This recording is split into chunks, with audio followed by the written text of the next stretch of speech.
Good morning.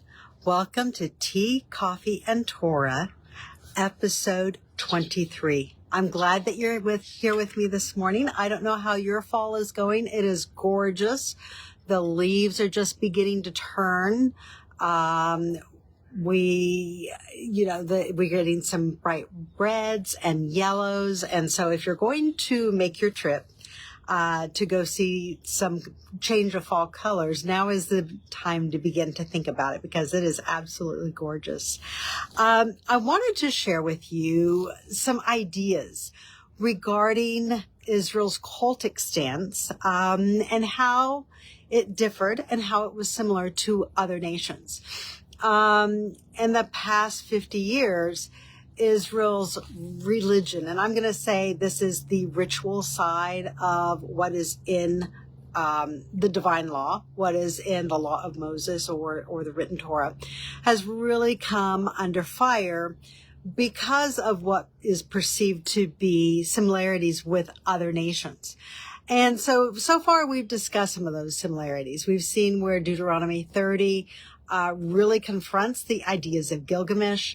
We've seen where Isaiah 66 directly hits a Hittite ritual that was very likely, my eyes are watering here in the dryness this morning, a Hittite ritual that likely stayed alive in Canaanite practices. And that was, the cleansing from defeat when you had been defeated by an enemy army. But I wanted to just share with you an overview, a very, very broad overview of some other things that distinguished Israel's cultic aspect of their religion. This would have been what the Levites would have done. This had to directly associate with either a tabernacle or a temple. Now, one thing that does not come through in the biblical text, and this is through translation, and I'm surprised that Jewish scholarship, rabbinic scholarship has not been more acute to pick up on this, because the terminology is utterly consistent. In our modern translations, the word statute is horribly misused, because in the Hebrew, the chags were something that always brought the average citizen in contact to a physical location of either the tabernacle or the temple. It always had something to do with something that is cultic. And you'll find, we'll go through this in a later study, that those are always something that are upheld by every single prophet in the Torah. Jeremiah, Isaiah, Ezekiel, even some of the minor prophets, you'll see that these ideas are upheld in their works. But I want to start, kind of take it back just a little bit, and just a very, very broad overview of some of the distinctions that occur between Israel and other nations. So the first one is going to be funerary cults. These would have often brought you in contact with a bama, a high place, and there was some sort of ancestor worship of the dead. Now, there's controversy regarding were the dead actually interred at the funerary site or at the bama, or were they simply, that was used as a funerary location and the body interred elsewhere. Originally, Albright came out in favor of showing, because in the biblical text, the prophets always criticize the funerary rites that are associated with the bama, or the bamot, if you were going to use the plural in the Hebrew. But you find that these locations, when they're excavated, they do not often find that they have bodies that are physically interred. Now, that one has been discovered at Megiddo, and so that may be it may just be that some of these are so buried down, or the shafts to those burial sites are so compromised that they have not been uncovered yet. But there is one at Megiddo, or at least one possible one. So the funerary cults The worship of ancestors, the deification of ancestors, is one of the primary differences, foundational differences that we find that existed in ancient Israel's religion versus all the other religions. The other things that were associated with this would have been the cutting of one's flesh, tattoos, marring your skin with permanent marks on behalf of the dead. You also find that monotheism is definitely a distinction that is made in Israel. And it's not just monotheism, it's also the representation of the deity in physical form. The idea was that the deity manifested itself in many forms, and the idol was one of those forms. That is strictly outlawed, strictly forbidden throughout the Tanakh. You don't find in any portion of the text, even the portions where the documentary hypothesis or scholars are very critical, you don't find any text, whether it's in Kings or Chronicles, advocating for idol worship.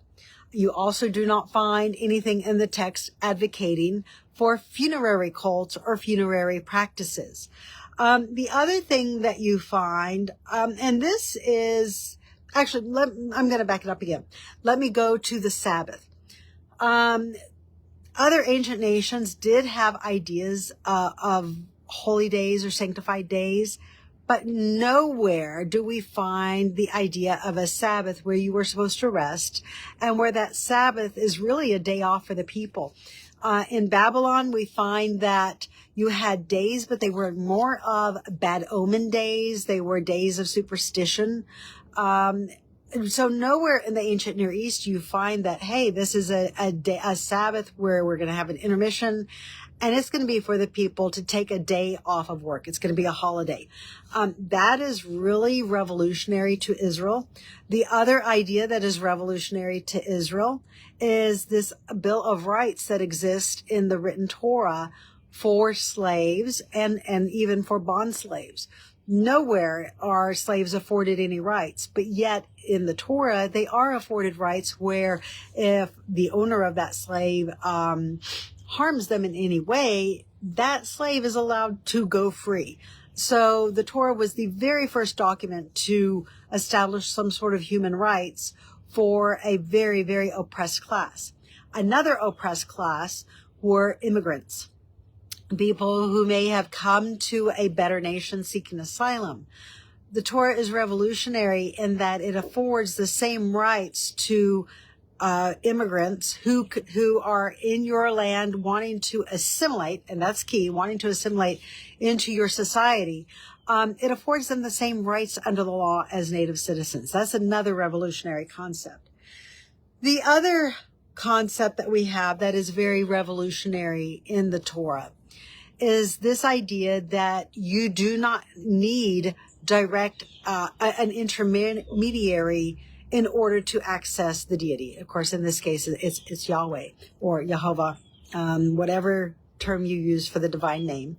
So you find that no intermediary is needed. And we see this in many cases.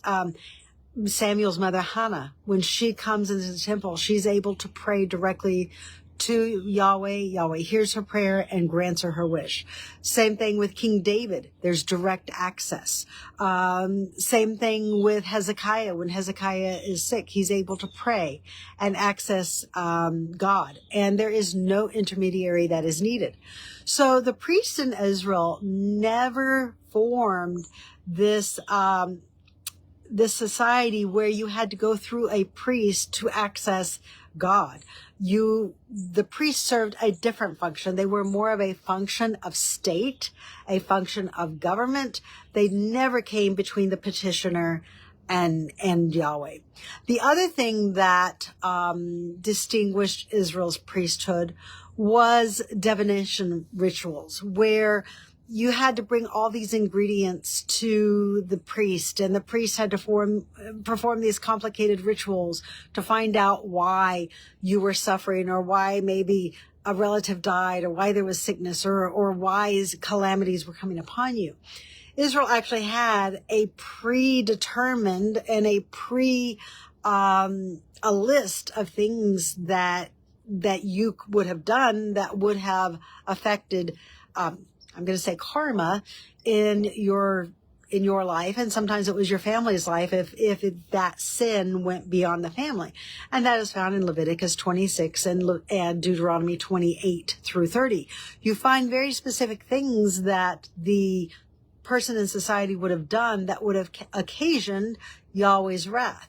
And all of these, there's a direct correspondence between obeying the written Torah and the calamities that would have come upon society. So you weren't just left guessing willy-nilly, what sin did I commit or what happened. You didn't have to bring large sums of money to find out what you did.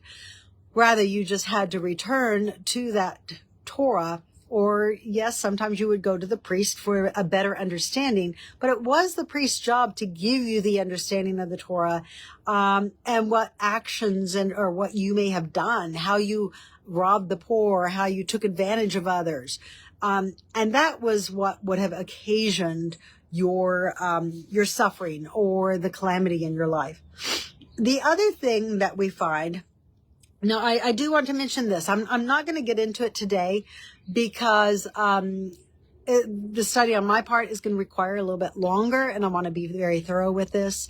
But one of the things that we do find that is similar with ancient Israel are some ideas of purity. Now, the requirements of what was required for purity and that purity, let me clarify this, only has to do with when you come in contact with sacred precincts. Purity, rituals, clean and unclean, tamei, tahor, those things really had no context outside of accessing the sacred precincts of the place where Yahweh dwelt. So purity does come into play, and you do find that is a concept that is common with other priesthoods. Now, I want to share with you a revolutionary idea that set Israel apart from all other religions. And I do cover this in Yahweh Exists Volume 1. We find that when we look in of the Chaldeans, this would have been in Mesopotamia. What we find in very early society is this accumulation of wealth on the part of the priesthoods. They become the wealthiest landowners in Mesopotamia. They crowd out the individual citizen, and they compete head on with the monarchies of their day. In fact, so oftentimes it was your priesthoods that were your kingmakers. This is especially true in ancient Egypt, where the priesthoods would side with one contender for the throne versus another. So as these priesthoods grew in power and in authority throughout Mesopotamia, they displaced citizens from their land. They used what today would be called eminent domain to displace citizens. Then citizens became wards of these temple states. People would have been confined to maybe an 8-by-8 foot room. They would have been given a job, not totally unlike communism, where they had to perform this job for the rest of their lives. So they were given food, shelter, and clothing, albeit very, very limited. And eventually these temple states became so powerful and so big that they couldn't sustain the population. There was mismanagement of land, and eventually the temple state collapsed because its ownership of property was so great that it was not sustainable, as well as the poverty of the people, the massive starvation, because these temple cults could not meet the demands of the people. So all of this had occurred. And what is also interesting, let me mention this. When Abraham, or at the time Abram, leaves Ur and he begins to go out to the land that Yahweh would show him, it directly corresponds with what we know chronologically with the collapse of Ur, and the displacement of society due to this collapse of government and this collapse of sustainability. So Abraham leaves Ur about this time, and then he goes to Canaan, and he, of course, begins to become a population in Canaan. But what we find with the giving of Torah, and this is why I do give credence to the Torah and the cultic institutions that the Torah establishes, because the number one limit that the Torah places on the Levites and on the priestly class is its forbidding of rural land ownership. This would have been arable lands. Now, historically, until our modern times, your wealthiest people throughout your land were landowners who cultivated the land and produced agriculture, whether these were vineyards, crops such as grains. Those were the wealthiest people of society.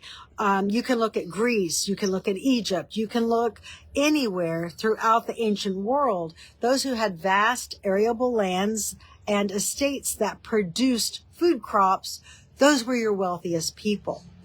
And again, earlier in history, it was your temple states that engaged in this activity, and they gained incredible wealth by it. But you find that the reform that is instituted under the written Torah that Moses would have had was this huge limitation, this cutting off of a power where the priesthood, the cultic institutions, did not have access to arable lands. This completely curtailed the power they could gain and the monetary value that they could have, their ability to grow into their own class apart from the people and apart from what would have been a divine law. So these are some very strong differences that we see in the Torah versus all the other nations of the ancient Near East around 1400, 1500 BCE. Now, one thing that I'm going to leave it there with that part of the discussion this morning, because we are going to get into this a little bit further. But one of the things that I think is very, very, applicable, very relevant for our day is a discussion as to what the prophets would have had in their hands when they were writing the text. What did they refer to? So I would like, I've talked about maybe going through the high places and seeing the high places and how that archaeology corresponds to the righteous versus the unrighteous eras of Israel's history. And I think that's a relevant study, but I think there's one that's more pressing, because as I encounter more rabbinic scholarship, as I, delve further and further into academic scholarship, the documentary hypothesis, and all of the arguments that are there, before we can really criticize the text, I think it is wise to go through the actual text, whether it's Jeremiah, Isaiah, and see what original text they may have had. What did they rely on? So I think the direction I want to go with this next week, because I want this to ultimately be beneficial to you guys, give you something that you can sink your teeth into, something you can walk away with and say, hey, look at this evidence. Is this strong? Is it weak? And ultimately, this is about you having the evidence at your disposal. So beginning next week, I'm going to take this discussion in a little bit different direction. And I want to we're going to start in Jeremiah. And we are going to see where Jeremiah may have referred to the Torah, where he would have quoted from what would have been a written Torah, and then how he would have relied on his predecessors. I have advocated that the prophets in ancient Israel used what we today would term scholarship. They quoted from the Torah, or they referred to the Torah, but then they also quoted from and referred to their predecessors. a action that is very logical and an action that we would use today. So that is going to be our first step. And then we're going to eventually turn this in a different direction as well. But we have to first lay that foundation. Without a firm foundation of what the text actually states and how we can compare it, we're going to end up in left field.